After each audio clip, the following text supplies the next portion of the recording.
Okay so coming back to the lecture, जो हमारे contents हैं आज के, they are all these 8 actually set operators, relational set operators. So relational set operators होते क्या हैं कि हम अपने डाटा के साथ मैनिपुलेशन क्या परफॉर्म कर सकते हैं. How can we manipulate the data which is stored in the database. इसके लिए 8 ऑपरेटर्स हमारे पास गिवन है, बट तमाम डाटाबेसेस इन तमाम 8 ऑपरेटर सपोर्ट नहीं करते, बट एवरी डीबी में supports at least the 3 relation set operators, जिनमें है सेलेक्ट, प्रोजेक्ट एंड जॉइन. ये 3 ऐसे हमारे पास रिलेशन ऑपरेटर्स हैं जो कि हम बहुत ज़्यादा यूज़ करेंगे, और ये तमाम डीबीए में सपोर्ट भी करते हैं. ठीक है जी. तो इस पे हम जितना ज़्यादा अपना टाइम लगाएंगे उतना अच्छा है, जिसमें सेलेक्ट, प्रोजेक्ट और ज्वाइन है. इसके अलावा जो यूनियन, इंटरसेक्शन, डिफरेंस, प्रोडक्ट है, इसको हम इतना ज़्यादा डिटेल के अंदर नहीं देखेंगे. ठीक है जी. क्योंकि हमारे लिए जो इम्पॉर्टेंट ऑपरेटर्स हैं वो सेलेक्ट, प्रोजेक्ट और ज्वाइन है, और यही आपके काम आगे आएंगे. ज़्यादातर जो आपकी ऑपरेशन सिस्टम जो होते हैं उनमें मेजॉरिटी जो आपकी क्यूरीज होती हैं वो सेलेक्ट की क्यूरीज होती हैं, सेलेक्ट और प्रोजेक्ट की क्यूरीज होती हैं. और रिपोर्टिंग की अगर हम बात करें तो रिपोर्टिंग में हम फिर ज्वाइन की क्यूरीज यूज़ कर रहे होते हैं. सेलेक्ट जैसे नाम से जाहिर है, सेलेक्ट क्या है कि हम डाटाबेस में से कुछ डाटा सेलेक्ट करना चाह रहे हैं. अब प्रोजेक्ट सेलेक्ट में एक थोड़ा सा डिफरेंस है, तो हम इसको ज़रा देख लेते हैं आज के लेक्चर में. सबसे पहले सेलेक्ट के ऊपर आते हैं हम. सेलेक्ट क्या चीज़ है? Okay, alright.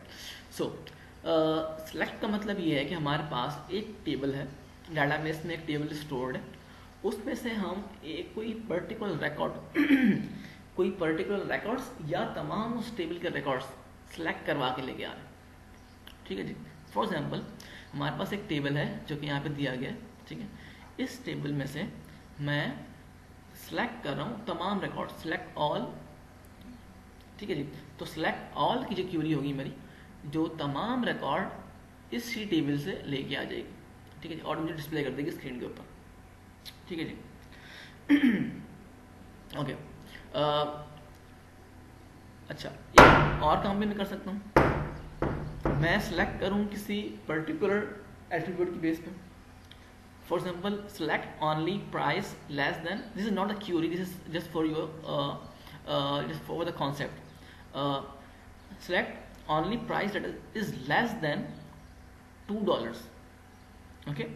तो इसी टेबल में से अगर मैं किसी एट्रीब्यूट फॉर एग्जाम्पल प्राइस की बेस पे सिलेक्शन करना चाहूँ कि मुझे सिर्फ वो आइटम्स ला के दो जिनकी प्राइस जो है वो लेस देन $2, तो मेरे पास क्या आ जाएंगे? मेरे पास ये 2 रिकॉर्ड हो जाएंगे बस, because there price is less than $2. ठीक है जी. इस केस में क्या था, मैंने कहा था सेलेक्ट ऑल, तमाम रिकॉर्ड्स. इसमें मैंने कहा था कि मुझे तमाम रिकॉर्ड इस टेबल के चाहिए, तो इसने मुझे इस टेबल के तमाम रिकॉर्ड ला कर डिस्प्ले करवा दिए थे. इसी तरह से अगर मैं कहूँगा select only price that is less than $2, तो अब मुझे इस टेबल में से सिर्फ वही रिकॉर्ड्स ला के देगा ये जिनमें जो प्राइस है वो लेस देन $2 है. इसी तरह से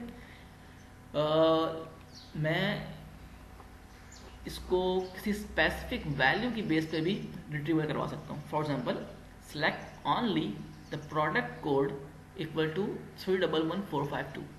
सिर्फ मुझे वो प्रोडक्ट ला के दो जिसका जो प्रोडक्ट कोड है वो 311452 है. तो इसने मुझे सिर्फ वो ही प्रोडक्ट ला के दिया जिसका प्रोडक्ट कोड ये स्पेसिफिक कोड था. या मैं ये भी कर सकता हूँ कि मुझे वो प्रोडक्ट ला के दो जिसका नाम फ्लैश लाइट है, तो ये मैंने कर लेगा. या मैं कहूँ कि मुझे वो प्रोडक्ट ला के दो जो कि $2 से ज़्यादा के हैं, जिनकी प्राइस $2 से ऊपर है, मुझे मेरे लिए ये काम भी कर देगा. ठीक है.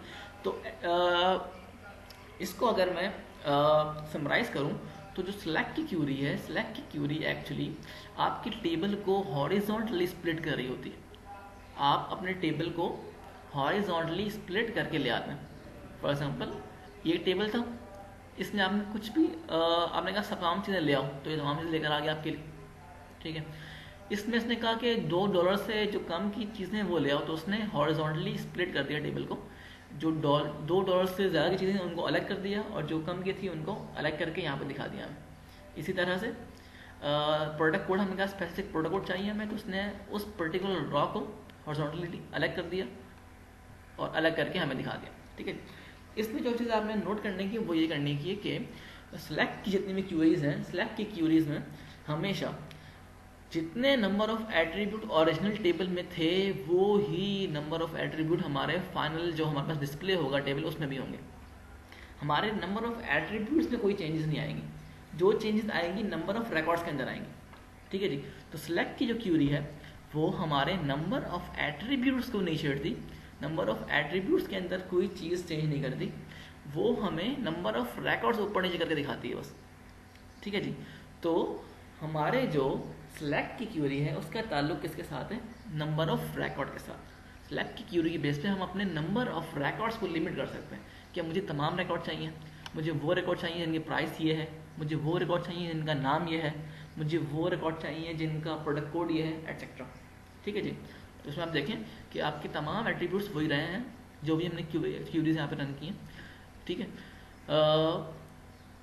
इन एट्रीब्यूट्स में कोई कमी नहीं हुई, एट्रीब्यूट सारे आए हैं।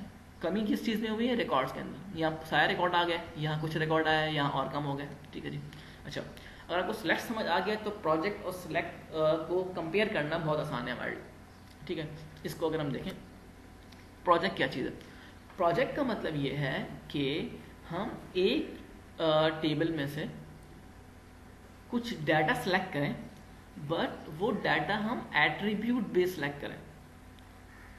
ठीक है जी, मैं कहता हूं कि फॉर एग्जांपल एक टेबल है, मुझे उस टेबल में से तमाम जितने भी रिकॉर्ड्स हैं उन तमाम का की मुझे प्राइस चाहिए, या मुझे सबका प्रोडक्ट कोड और प्राइस चाहिए।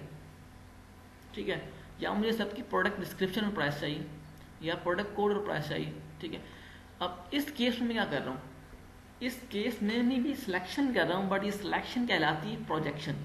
और प्रोजेक्शन क्या होती है, प्रोजेक्शन होती है वर्टिकल। हमारे पास सिलेक्शन क्या थी, हॉरिजॉन्टल, हम हॉरिजॉन्टली अपने टेबल को स्प्लिट कर रहे थे। प्रोजेक्शन में हम अपने टेबल को, जो टेबल की जो चीज़ें हैं उनको सिलेक्ट करते हैं, उनको रिकॉर्ड को सिलेक्ट करते हैं, बट उनको हम वर्टिकली सिलेक्ट कर रहे होते हैं। हम एक्चुअली इसमें एट्रीब्यूट सिलेक्ट कर रहे होते हैं। ठीक है, इसमें हम क्या कह रहे होते हैं कि मुझे एक पर्टिकुलर एट्रीब्यूट चाहिए इस टेबल से, वो तमाम रिकॉर्ड चाहिए, उन तमाम रिकॉर्ड मुझे चाहिए, और उन तमाम रिकॉर्ड मुझे पूरे टेबल का नहीं चाहिए, मुझे सिर्फ एक पर्टिकुलर एट्रीब्यूट के चाहिए। ठीक है जी, तो इसमें आप देखिए, आप वर्टिकली स्प्लिट हो रहा है हमारा टेबल। ये टेबल था, रिकॉर्ड तमाम वही नया इसके अंदर। अब इसमें चेंजेस, डिफरेंस क्या है कि डिफरेंस ये है कि इसमें हमारे पास नंबर ऑफ रिकॉर्ड चेंज हो रहे थे। ठीक है, यहाँ हमारे नंबर ऑफ रिकॉर्ड चेंज नहीं होंगे, नंबर ऑफ रिकॉर्ड सेम रहेंगे। नंबर ऑफ रिकॉर्ड सेम है, नंबर ऑफ रिकॉर्ड सेम है, नंबर ऑफ रिकॉर्ड सेम है। चेंज क्या चीज़ हो रही है, चेंज ये चीज़ हो रही है कि जो सिलेक्शन है हमारे कॉलम का वो चेंज हो गया। हमारा कॉलम या हमारा एट्रीब्यूट वो सिलेक्ट, उसका सिलेक्शन चेंज हो गया। तो जो बिल्कुल फर्स्ट इसकी क्यूरी हम देखें, प्रोजेक्ट प्राइस। ठीक है जी, इसने क्या किया, इसने इस टेबल में से प्राइस को प्रोजेक्ट किया, इसने सिलेक्ट नहीं किया, इसने प्रोजेक्ट किया। ठीक है, प्रोजेक्ट की जब बात आएगी तो हम एक कॉलम या एक एट्रीब्यूट सेलेक्ट करने की बात कर रहे हूँ। तो उसने क्या कहा, इसने कहा कि मुझे प्राइस जो है वो प्रोजेक्ट करवानी है। प्रोजेक्ट का मतलब प्राइस का जो कॉलम है वो अलग करके मिल जाता है। ठीक है जी, या उसने कहा कि मुझे प्रोजेक्ट डिस्क्रिप्शन और प्राइस को प्रोजेक्ट करना है। ठीक है, इसको मुझे प्रोजेक्ट करना है, तो उसने प्रोजेक्ट किस तरह किया, सारे रिकॉर्ड्स, तमाम रिकॉर्ड्स की डिस्क्रिप्शन आ गई और प्राइस आ गई। या यहाँ पे कह रहा है कि मुझे प्रोजेक्ट करके दो प्रोडक्ट कोड और प्राइस, तो यहाँ we have the product code and price. ठीक है जी, तो इसमें से इन दोनों में, प्रोजेक्ट और सिलेक्ट में काम क्या हो रहा होता है, हम सिलेक्शन कर रहे होते हैं। सिलेक्ट में हम सिलेक्ट कर रहे होते हैं तमाम records on the basis of some condition, some restriction. ठीक है जी, प्रोजेक्शन में हम तमाम रिकॉर्ड सेलेक्ट कर रहे होते हैं on the basis of some particular attribute. ठीक है जी, तो सिलेक्ट के अंदर हम क्या करते हैं, हम रिस्ट्रिक्शन लगाते हैं नंबर ऑफ रिकॉर्ड्स के ऊपर। हम तमाम रिकॉर्ड भी सिलेक्ट कर सकते हैं, और हम कोई स्पेसिफिक रिकॉर्ड्स भी किसी रिस्ट्रिक्शन की बेस पे सिलेक्ट कर सकते हैं। जैसे रिस्ट्रिक्शन थी एक प्राइस की, रिस्ट्रिक्शन थी प्रोडक्ट कोड की। ठीक है जी, इसमें हमारे पास नंबर ऑफ एट्रीब्यूट सेम ही रहेंगे जब भी हमारे पास रिजल्ट आएगा। प्रोजेक्ट में क्या है, प्रोजेक्ट में नंबर ऑफ रिकॉर्ड सेम रहते हैं, बट जो हमारा कॉलम है, जो हमारा एट्रीब्यूट है, वो चेंज हो जाएगा। हम अपने प्राइमरी टेबल में से कोई एक पर्टिकुलर कॉलम सेलेक्ट कर लेते हैं कि मुझे प्राइस का कॉलम चाहिए, या मुझे प्रोडक्ट कोड और प्राइस का कॉलम चाहिए, या मुझे प्रोडक्ट डिस्क्रिप्शन और प्राइस का कॉलम चाहिए। ठीक है जी। तो अगर मैं समराइज करूँ तो सिलेक्ट के अंदर क्या होता है, सिलेक्ट के अंदर हमारे पास नंबर ऑफ रिकॉर्ड्स किसी रिस्ट्रिक्शन की बेस पे सिलेक्ट हो रहे होते हैं, और प्रोजेक्शन में हमारे पास क्या होता है, एट्रीब्यूट सेलेक्ट हो रहे होते हैं। ठीक है, इस पूरे टेबल में से we are going to select some particular attributes. ठीक है, तो जब भी एट्रीब्यूट सिलेक्शन की बात आएगी तो हम कहेंगे दिस इज प्रोजेक्ट क्यूरी, और जब भी रिकॉर्ड सिलेक्शन की बात आएगी on the basis of some restriction we will say this is select query. अच्छा, इसमें एक चीज़ इंपॉर्टेंट है कि हम सिलेक्ट और प्रोजेक्ट को मर्ज भी कर सकते हैं।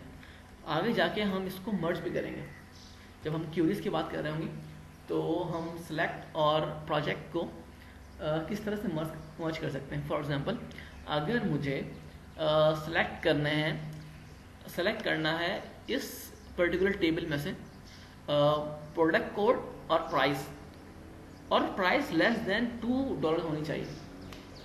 अब देखें, दो काम एक साथ होंगे यहाँ पर। पहली चीज़ क्या होगी, मैंने कहा कि सिलेक्ट की कोई चलानी मुझे, ठीक है, मुझे सिलेक्ट करना है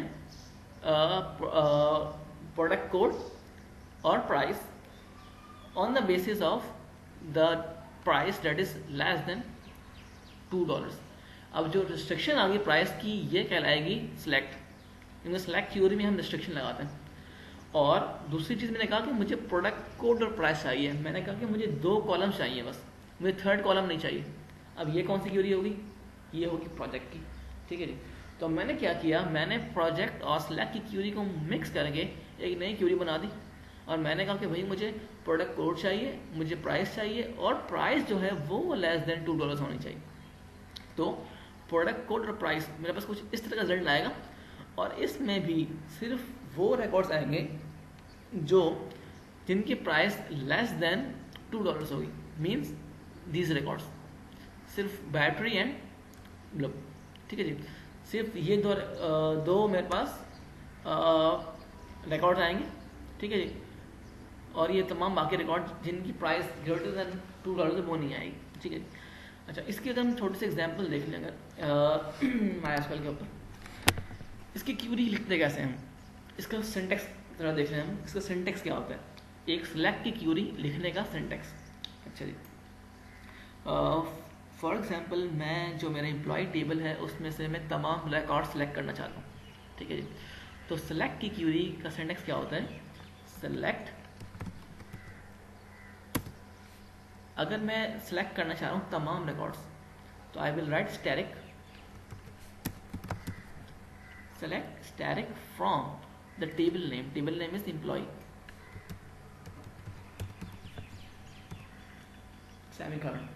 ठीक है जी, इस क्यूरी का मतलब क्या है, सिलेक्ट स्टैटिक। अच्छा, एक बात याद रखनी है आपने कि सिलेक्ट और प्रोजेक्ट दो अलग अलग की वर्ड नहीं होते। MySQL में या किसी भी डाटाबेस के सिस्टम के अंदर आप सिलेक्ट की क्यूरी से ही प्रोजेक्शन भी कर रहे होते हैं, सिलेक्शन भी कर रहे होते हैं। ठीक है जी, जब आप एट्रीब्यूट सेलेक्ट कर रहे होंगे तो वो खुद ही बहुत प्रोजेक्शन हो जाएगी, और जब आप रिकॉर्ड सेलेक्ट कर रहे होंगे on the basis of restriction तो वो खुद ही बहुत सिलेक्शन हो जाएगी। ठीक है, तो सिलेक्शन और प्रोजेक्शन के लिए हम एक ही कीवर्ड यूज़ करते हैं, सिलेक्ट। ठीक है जी। अच्छा, यहाँ मैं क्या कर रहा हूँ, सिलेक्ट स्टैटिक फ्रॉम एम्प्लॉय। ठीक है जी, एक्चुअली यहाँ जो हमने क्यूरी देखी थी, ये सिलेक्ट की क्यूरी ये वाली, select all the records from this particular table। ठीक है जी, तो मेरे पास रिजल्ट में क्या आ जाएगा, तमाम रिकॉर्ड आ जाएंगे जो कि एम्प्लॉय टेबल में थे। ठीक है, तो एम्प्लॉय टेबल में मेरे पास कौन कौन से रिकॉर्ड्स हैं, स्मिथ है, एलन है, Ward, Jones and all others.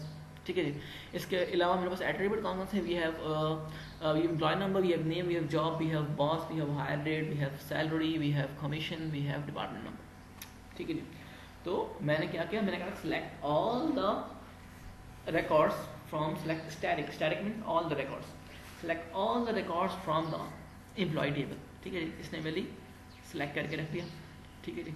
अच्छा, अगर हम किसी और टेबल के साथ ये करना चाहें, we have department table as well.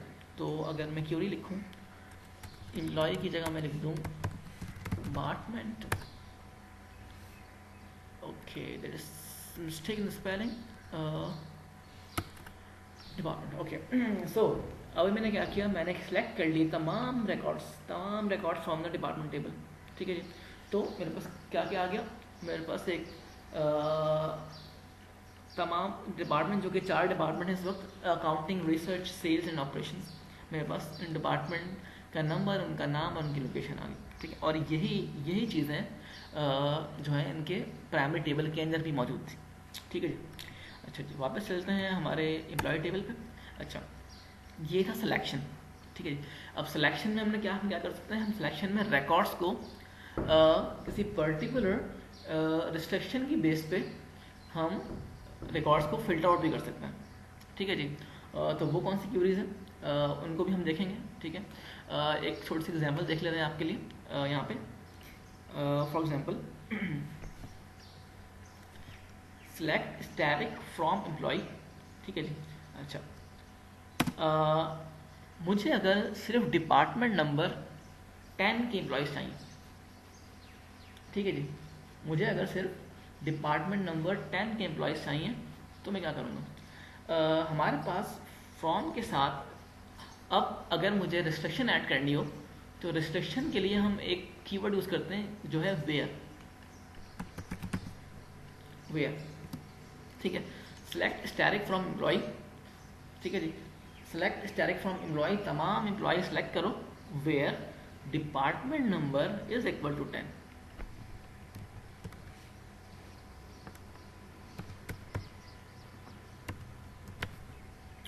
ठीक है जी। डिपार्टमेंट नंबर की हम वही स्पेलिंग लिखेंगे जो कि इस एट्रीब्यूट की spelling, department number is equal to 10, ठीक है जी। अब इसने क्या किया, ये मैंने सेलेक्ट की क्वेरी रन की, इसने मुझे सिर्फ वो ही रिकॉर्ड ला के दिए जिनमें डिपार्टमेंट नंबर 10 था, ठीक है जी। मुझे इसने वही रिकॉर्ड ला के दिए सिर्फ जिनमें डिपार्टमेंट नंबर क्या था, 10 था, ठीक है। इसको मैं कह सकता हूँ कि भी मुझे सिर्फ वो रिकॉर्ड चाहिए जिनका डिपार्टमेंट नंबर 20 है, तो ये मेरे लिए वो रिकॉर्ड ले आएगा जिनका डिपार्टमेंट नंबर 20 है, ठीक है जी। हम क्या करेंगे, select static from the table employee, table का name, where is actually creating the restriction here कि हमें कौन से रिकॉर्ड चाहिए, वेयर डिपार्टमेंट नंबर इज 20। मैं किसी और एट्रीब्यूट की बेस पे भी काम कर सकता हूँ। फॉर एग्जाम्पल, अगर मैं चाहूँ कि मैं किसी पर्टिकुलर जॉब रोल को सिलेक्ट करना चाहता हूँ, मैं चाहता हूँ कि जो क्लर्क हैं मैं सिर्फ उनका डाटा सेलेक्ट करूँ, तो मैं क्या करूँगा, वेयर जॉब इक्वल्स टू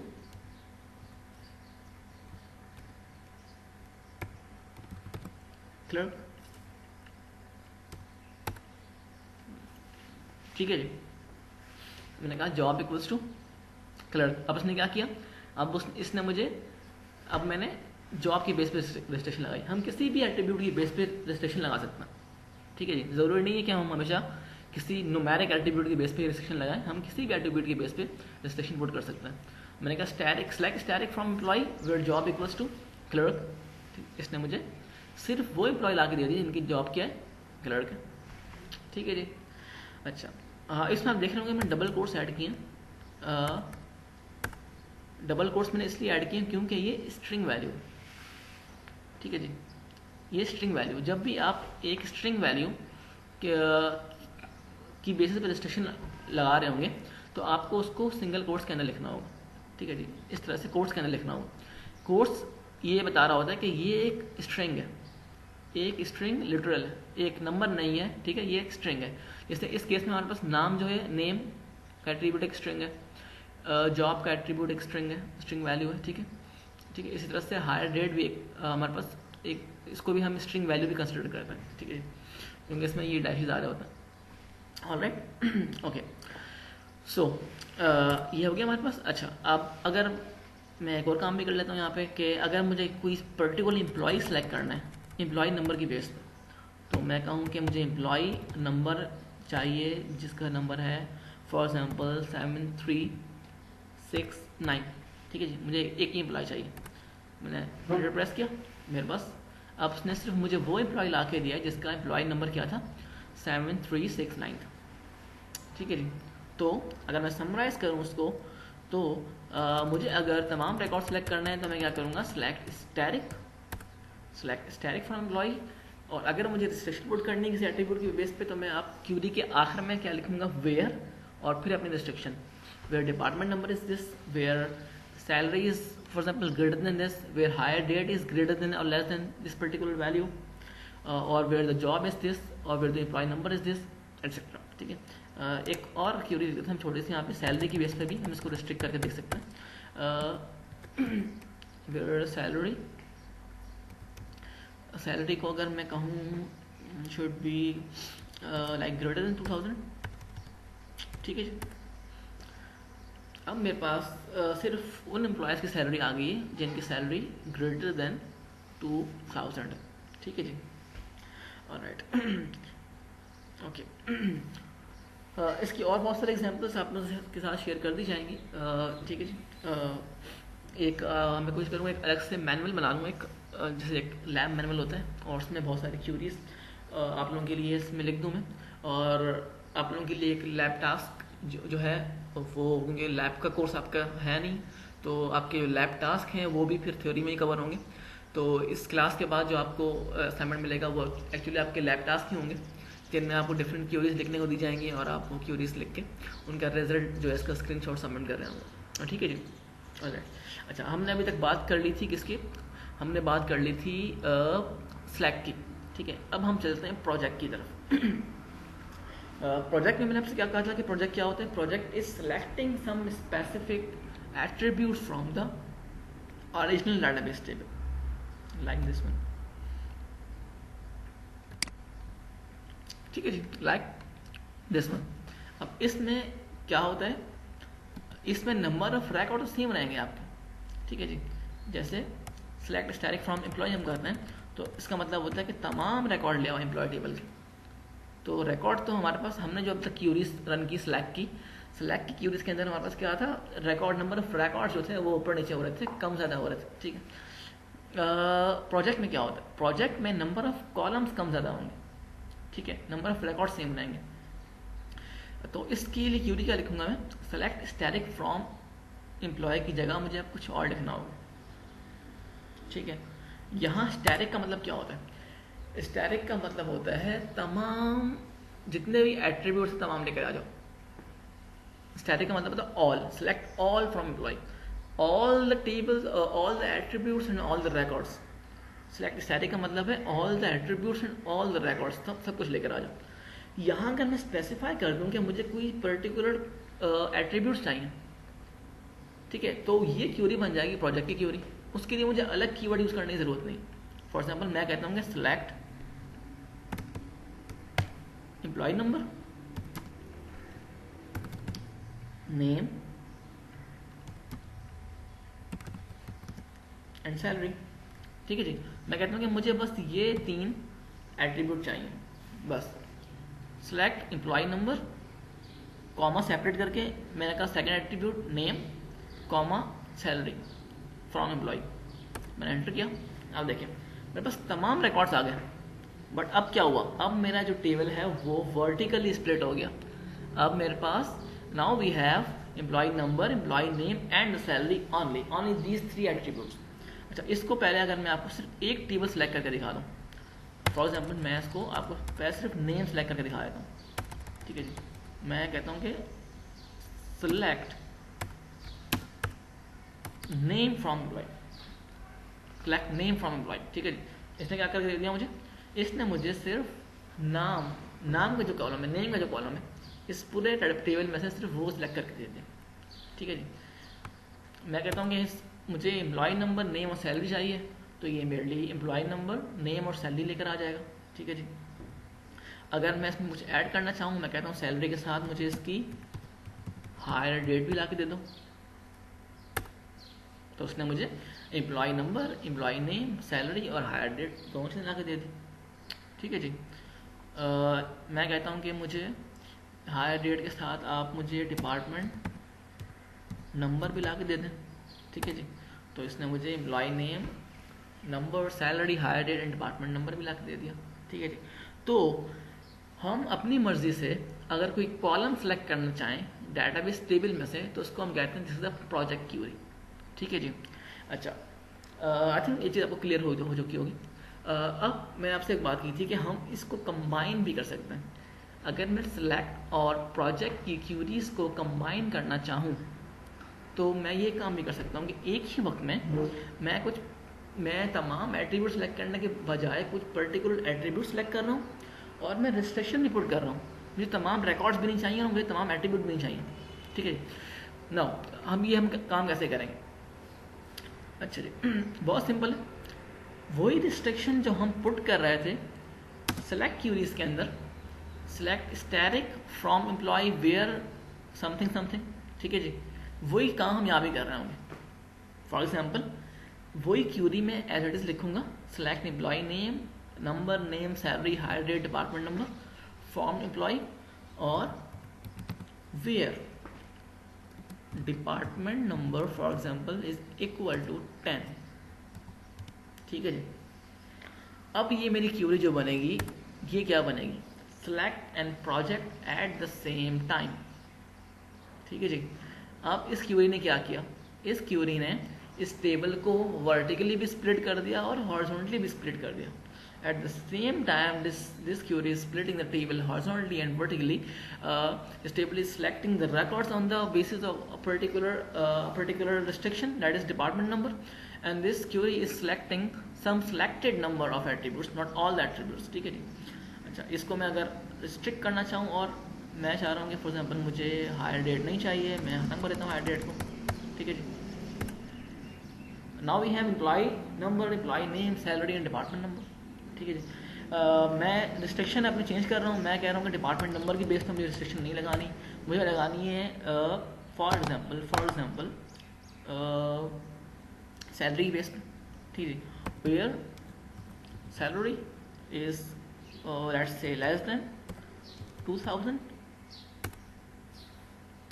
ठीक है जी। सैलरी इज लेस देन 2000, तो इसने मुझे क्या किया? इसने मुझे तमाम वो रिकॉर्ड्स ला के दे दी जिनकी सैलरी लेस देन 2000 थी और उनके सिलेक्टेड एट्रीब्यूट दे दिए इसने मुझे, employee number, name, salary, department number, ठीक है जी। अच्छा, इसमें एक और चीज़ बहुत इंपॉर्टेंट है, बहुत इंटरेस्टिंग है। इसमें ज़रूरी नहीं है कि आप रिस्ट्रिक्शन उस एट्रीब्यूट के बेस पे लगाएं जो एट्रीब्यूट फॉर एग्जांपल यहाँ पे आपको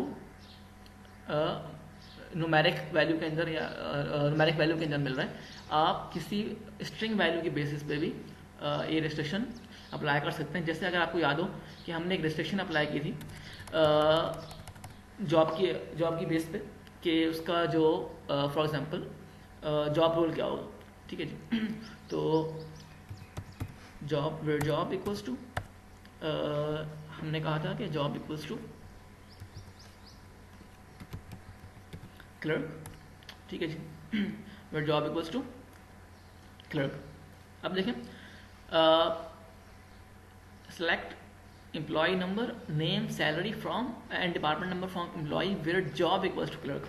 अब देखें ज़रूरी नहीं है कि हम सिर्फ वो ही एट्रीब्यूट सेलेक्ट करें या हम सिर्फ रिस्ट्रिक्शन उस ही एट्रीब्यूट की बेस पर लगाएं जो कि हमने यहाँ सेलेक्ट किया। हमने क्या किया? हमने सेलेक्ट क्या किया यहाँ पे? Employee number, employee name, salary और डिपार्टमेंट नंबर। हमने जॉब तो सिलेक्ट ही नहीं की है, बट हम रिस्ट्रिक्शन जॉब की बेस पे भी लगा सकते हैं। दिस इज समथिंग इंटरेस्टिंग जो कि आपको पता होनी चाहिए। और अगर मैं यहाँ पे जॉब ऐड कर दूँ तो अब क्या हुआ? Employee number, name, job, salary, department. अब देखें सारे क्लर्क, ठीक है जी। अच्छा जी। इसके अलावा मैं अगर फॉर एग्जांपल यहाँ से सैलरी मूव कर दूँ,